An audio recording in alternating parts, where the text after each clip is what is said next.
used to be just bare land, but it's starting to look like a real town now. It looks like they're building more and more houses, too. Yeah, look on that roof over there. That's the Master Carp of the Carpenters Guild. He heard about Aurnion and came with all his tools and apprentices to help. He even refused to take money for it. He's so generous. Looks like the manly carpenters are out in full force. You could learn a thing or two from them.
So, Yuri has a history too. I'd like to know where all of you came from.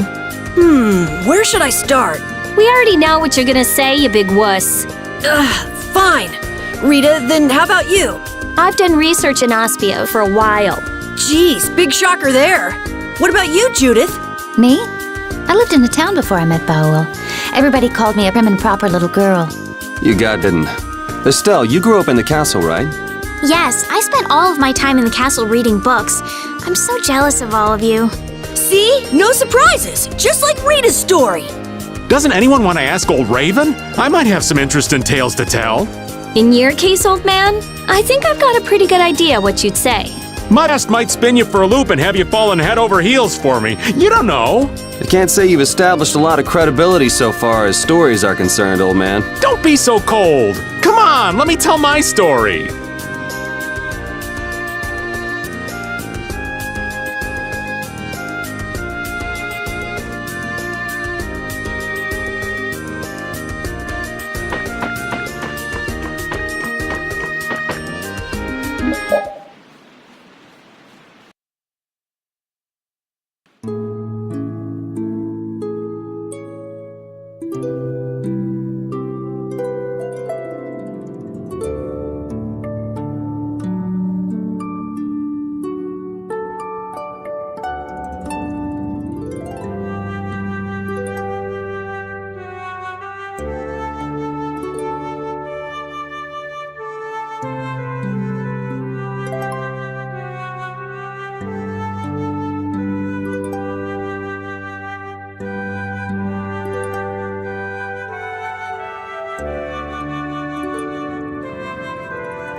idea you were so good at cards, Judith! Really? I don't think I'm anything special. Come to think of it, I've heard of her before. Really? You knew Raven? Yeah, I heard a rumor or two about a wandering gambler who rides a dragon. They say that the casinos she's gone to have gone bankrupt one by one. Someone who rides a dragon? That's gotta be Judith! The stories get bigger every time they're told. All I did in Nordopolica was destroy the Blastia. Anyway, let's stop talking about silly things and get a move on. You know, they say it wasn't just one or two casinos that gambler put out of business.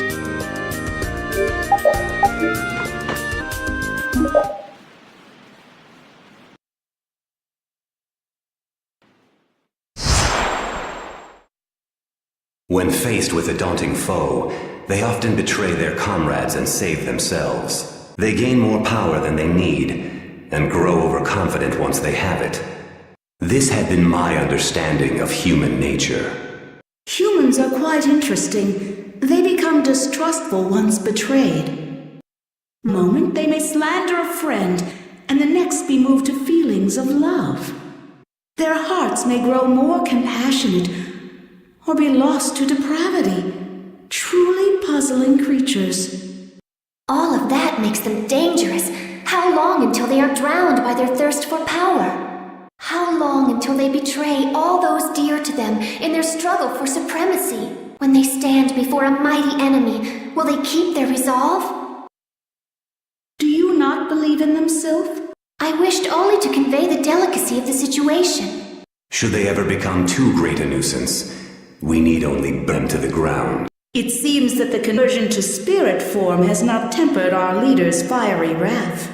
Nor has there been any change in the optimism that so characterized you, Undine. And you remain every bit as cautious and careful as you ever were. Has not that fear kept you in constant concern over the catastrophe in the sky? It was all the Entelecheia and humans could do to seal it away 1,000 years ago. The humans have said, spirits, we possess the power to defeat it. However... Say no more. Speaking it out loud will only further increase your worry. We are a new power that will form the cornerstone of this world. The Adephagos is nothing. We may possess enough power to defeat the Adephagos once and for all. But all our work will have been for naught if the humans cannot face this threat. Do not forget that it is the mortals who must use our powers against the Adephagos. Did you not place your faith in their hands? As there are no others to whom we can turn, I will entrust them with our final hope. Then be content to stand by and watch over them. Believe in them. I too await the day when I make known my full power.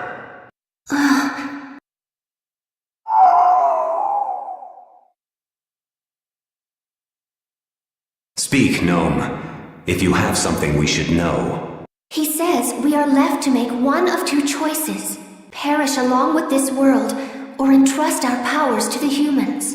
They may be fragile, but their hearts burn with a determination to live. I will stand with them. Do you mean it, Gnome? He says I too share their desire to go on living. That is the life for those who grow old and die. We must live as suits our nature. No. Like them, the oncoming catastrophe could sow the seeds of our obliteration as well.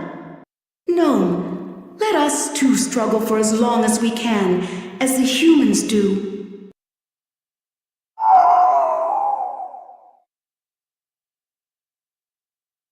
Goodbye.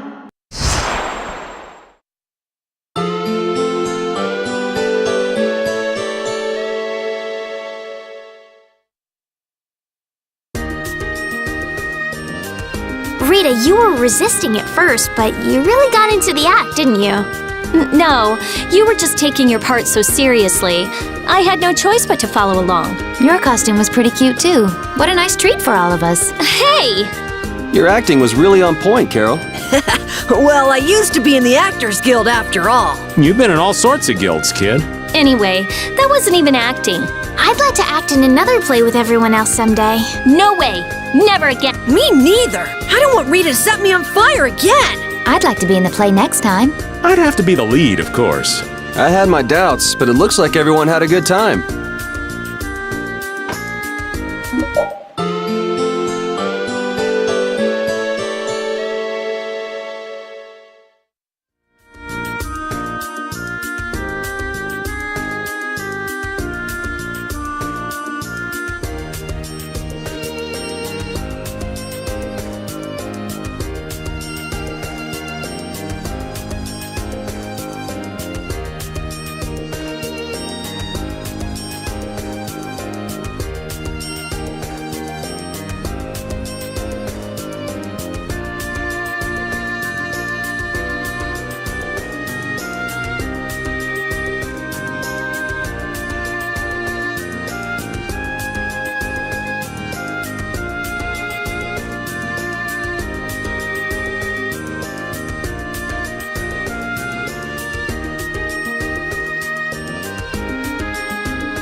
I hope everyone will accept this.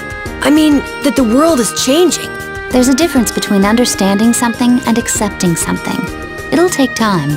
But this is the only way that's left. We just have to accept it. This isn't a choice we've made freely. We had to choose it. Not everyone will welcome it, that's for certain. But, It's something we have to do. That's what you want to say, right? yeah. That's fine then. Cheer up, Carol. Okay. You think it'll work out, right? Who knows? Judith, I can't tell if you're trying to make me feel better or not. What you want is different from what's actually there. Reality can be a harsh mistress.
Take that! Whoa, what's the occasion? Little impromptu training session?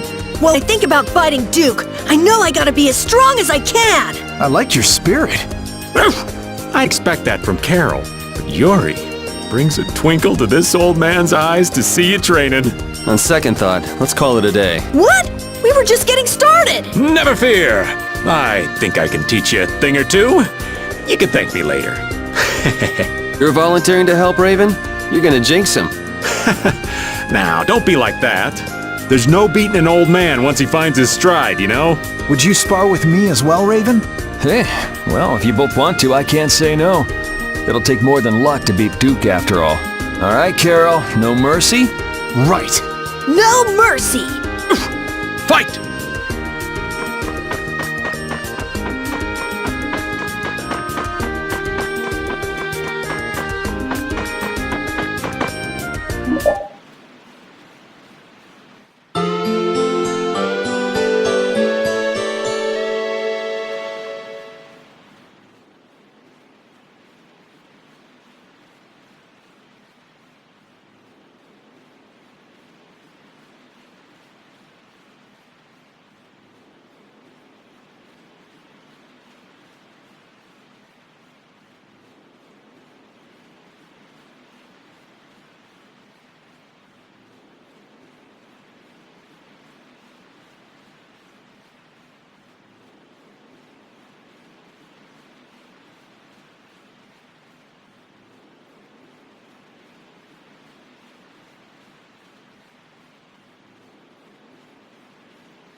Is fighting really the only option with Duke?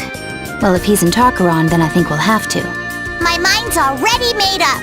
If only we can defeat the Autophagos with the spirits before he completes the formula. Do you think you'll just let that happen? As long as he's sacrificing people to achieve his aims at Tarkaron, we have to stop him. What's eating you, Estelle? Are you that conflicted about fighting him? Yes, but we won't win if we go in with doubts. Oh, I don't know.